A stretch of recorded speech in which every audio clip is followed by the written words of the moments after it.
My name is Jake, and I'm 37. I was married to Leah, 30 for 3 years plus. We were two love peas in a pod, and I would never imagine she would destroy all we had by cheating on me. Even as I write this story, my heart is really heavy, and I hope writing this will help me feel better in some way. Leah and I met some years ago at a street festival in our town, and for some reason I kept bumping into her despite the number of people on the street that day. The last time I bumped into her, we had to stop and laugh because we had obviously seen each other at least 6 times that day. I firmly believe in the universe lining things for me, so I assumed the universe was trying to send me a message with the average height green-eyed blonde lady I kept bumping into. I was forced to talk to her. Our conversation was smooth and everything about her seemed perfect. Also, she sounded very intelligent, and during our conversation, I realized she recently began her career as a professor in physics at our state college. That was a big one, mainly because she did not look like it, and if one was not careful, one would think she had just graduated from college because of her body stature and how young she looked facially. Initially, I didn't think Leah and I would end up dating each other. I mostly thought of her as an intelligent friend that sometimes intimated me with her intelligence. But as we hung out more and got to know each other better, I fell for her. Likewise, she loved my company too and fell in love with me. About 2 months after we met, she started to share a bed with me. She would occasionally come to my house for some advice whenever she was having issues with her then boyfriend. As time passed, we became intimate. I know we shouldn't have, but I did that because she told me she was on the edge of breaking up with her boyfriend, and a few weeks after our intimacy started, she broke up with him. She said he did not match up with her intellectually, and his personality was totally different from hers. Although her excuse for breaking up with her boyfriend didn't sit well with me, I was glad we were together. I didn't know I was setting myself up in a trap. Eventually, we ended up dating for 9 months, and we got married. I was madly in love with her, and I believed she would be the woman that would heal me with her love, and hopefully we would grow old together. Before Leah and I married, we agreed to have children early because I loved kids and didn't want to wait till 40 to be a dad. I wanted to spend enough time with my kids, grow with them, and shower them with the fatherly love I never had. Our plan was perfect initially, but about a year after we married, Leah could not conceive. This even became more heartbreaking for me in the 2nd year of our marriage because we tried everything possible and ran a series of tests to find out why she couldn't conceive, but everything was fine. Without her knowledge, I would even do some tests to be sure that I wasn't the problem, and each time, the results came out fine. Unlike Leah, I was worried because I expected we would at least have a child in the 2nd year of our marriage, but that didn't happen, and to be honest, it made me sad. I know it's usually a woman's thing to be obsessed with kids, but in our situation, Leah didn't seem bothered about it. Her usual phrase was, "Don't worry, we will have a child when the time is right," and she would carry on with whatever she was doing. At one point, I had to stop mentioning it because she made me feel like I was overdoing it or blaming her for our inability to have kids, so I stopped. I know this information is very sensitive and I'm not supposed to share it here, but it is crucial for me that I do, and at the end of my story, you will understand why. Despite not having a child, I didn't allow that to weigh down our marriage. I took it as an opportunity to bond more with Leah and enjoy her company before the children came. But as time passed, I noticed she began to change. A couple of months later, we were like strangers living under the same roof. For context, I worked as a construction worker, and even without meeting most of my colleagues and clients, Leah knew their names, how they looked like, their behaviors, and attitude. This was because we had the habit of telling each other details of our day at work. Also, I knew the names of the students who took her course, how they looked, and everything else without meeting them. I knew the students that were giving her a tough time and the cool ones. And this was possible because Leah used to talk a lot about her students and her day at work in general. You're wondering how things changed? I'll tell you. Our whole daily conversation just stopped and I could not explain why everything changed. Initially, when it started, I had instantly thought she was having a bad day, but her bad days turned into bad weeks, and the weeks rolled into months. We could go weeks without bonding like we used to, and if I tried to start a conversation, she would either say that she was busy at the moment, or we would talk later, which never happened. As if that wasn't enough, our intimacy was reduced.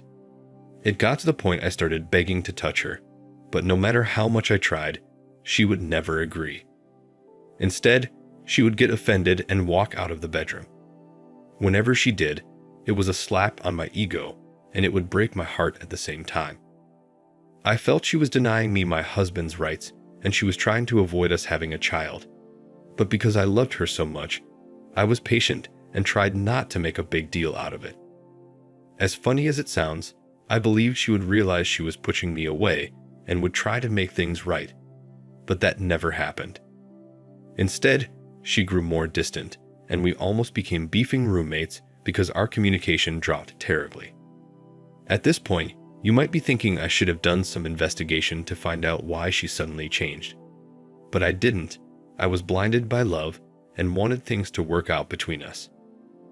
I made a compromising decision to show how desperate I was to make things work out because I thought it would change things between us. I had a conversation with Leah, and I told her it didn't matter if we had a child or not, and if she wanted, we could spend the rest of our lives without a child, which seemed to cheer her up. For the whole week, she changed a bit and her intimacy returned. Even though it felt as if I was forcing myself on her, it was better than nothing. A week later, she returned to her cold, distant self. It was almost as if she was faking the new change for only a week, and as soon as she was done, she took off the happy change Leah's mask.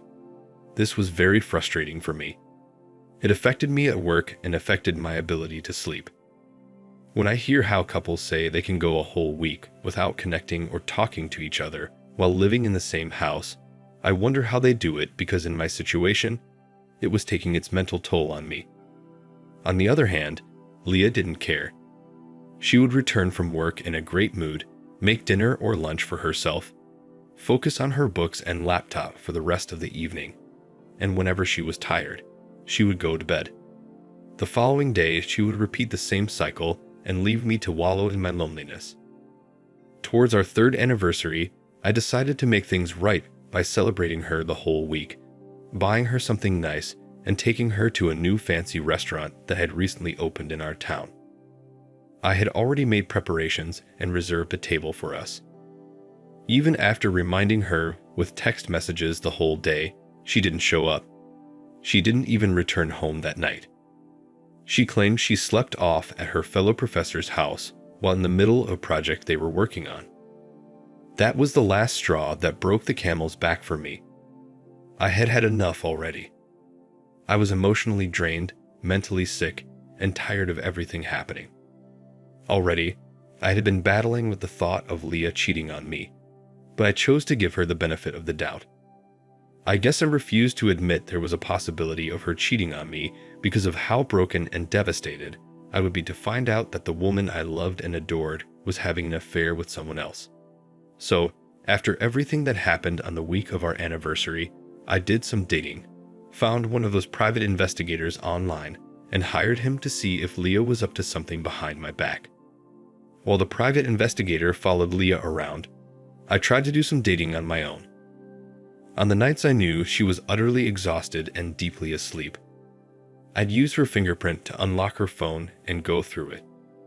I had seen many stories of wives cheating on their husbands and how they found out by going through their wives' phones. So I searched for dating apps, checked her emails, both her personal and work email. I checked her social media, searched for contacts saved with suspicious names and emojis, and after minutes of searching, I could not find anything. The next day, when she woke up, I asked if I could borrow her laptop to do something, and she gave it to me with glee. I used the opportunity to go through her laptop, hoping to discover anything there, but she was as clean as a weasel. There was no trace or evidence that she was cheating on me, and I even began to feel bad for hiring a private investigator to invade her privacy. Since it was a weekend, I wanted to call the private investigator to back off and explain to him that I was only being paranoid. But I decided to wait until Monday since Leah was mainly home on the weekends. Eventually, Monday came and I called the private investigator. And before I could tell him to back off, he said he had gathered a few things he would like me to see. To even think that this was only a week after I hired him, I almost had a heart attack before I met up with the investigator. That was the longest drive of my life, and throughout the 15-minute drive, all thoughts crossed my mind. Ultimately, I met with the private investigator, and what I feared the most happened. Leah was seeing someone. Looking at the pictures of them walking hand in hand as they went to different places broke my heart. I'll admit, I cried. I had always been emotionally soft and couldn't believe Leah was cheating on me. They even went to the new restaurant, which I booked as a table during our anniversary that she didn't show up. There were also pictures of them making out in Leah's car, going into a hotel together, and hanging out late at night. Well, it turned out that the project Leah was working on was the man in her arms. The most heartbreaking part was that he was younger and was definitely in his early 20s. My investigator gathered that her lover was a final year physics student named Ryan, and Leah was his professor. The moment my private investigator mentioned his name, it rang a bell and my heart sank. In the past, Leah had mentioned Ryan to me many times, and she praised him a lot because he was super intelligent and never gave her a tough time. He was also one of her best students, and I knew this since she talked about him regularly because she loved intelligent people. But I never imagined she would stoop so low and cheat on me with her student. I was so heartbroken and angered at the same time. In the past 3 years plus, I sacrificed a lot for Leah and ensured life was comfortable for her. I did most of the cooking, cleaning, and grocery shopping because she always complained about tiredness. The only thing Leah did was the laundry, and she took care of that on weekends while I handled the rest. The splitting of bills was 70-30. I took the more significant share because I believed it was my responsibility as a man to cover most of the bills. I wanted to help so she could save some money. I thought it was normal to try and help out the one you love, and that was precisely what I did. The worst was my mother not supporting my relationship and marriage with Leah, but I married her anyways, which shook our relationship. After recapping the past and returning to my reality, I got myself together and asked my private investigator to keep following Leah. I was unsatisfied with the picture evidence and wanted something more concrete. I wanted to catch them in the act. When I got home that day, I didn't say a word or confront her despite how injured I was and how tempting it was. I wanted to leave the house. I feared I would harm her in her sleep, so I packed a couple of clothes from the closet, and in the process of doing so, I found something that destroyed whatever love was left in my heart for Leah. I found birth control pills, packs of birth control pills carefully tucked under the pile of folded clothes. It didn't make sense to me initially because Leah could not conceive, which we had tried for 2 years and nothing happened. So she had no reason to take birth control pills unless she was trying to prevent getting pregnant. And almost immediately, it dawned on me that she had been taking birth control pills the whole time. She was the reason she could not conceive, yet she allowed me to worry and think something was wrong with us. I held the birth control pills and cried bitterly. Finding out she was on birth control pills hurt me more than knowing she cheated on me with a younger guy. Well, I left the house and told her I would visit my mother and would return that weekend. I wasn't. It was a bait, and I hoped she would take it. I had to lodge in the hotel that night to clear my head. The following day, my PI notified me that he had been following Leah the whole afternoon, and it seemed like she and her affair partner were heading to my house. This was precisely what I wanted. I had seen videos of men bursting into their cheating wives, and I was ready to go all out on her. I spiced things up by promptly hiring a videographer and paid him to follow me. Shortly after Leah and Ryan arrived at my house, I arrived too, but I waited for them to settle. About 15 minutes later, I went into the house with my videographer. She never locks the front door, and I could bet on that, especially when she knew I wasn't coming home until the weekend. We crept to the room, and no one heard us because of the soft music playing in the living room. My stomach churned as I walked to our bedroom door, and without wasting time, I kicked the door open and made the videographer record Ryan standing behind Leah as they did it. The next minute, they were scurrying for their clothes like rats, and as soon as she wrapped her head around what was going on, she started screaming and yelling at me. I was so angry that I pulled her by the arm and threw her out of the house naked. Her affair partner managed to wear his pants, and he ran out before I could return to him. It was a terrible scene. She yelled and banged on the door, and the neighbors were forced to come out and see what it was. When she realized what she had done, she ran into the car and drove off with Ryan. Long story short, that same day, I forwarded all the pictures my PI gathered and the video from the videographer to the college she worked at.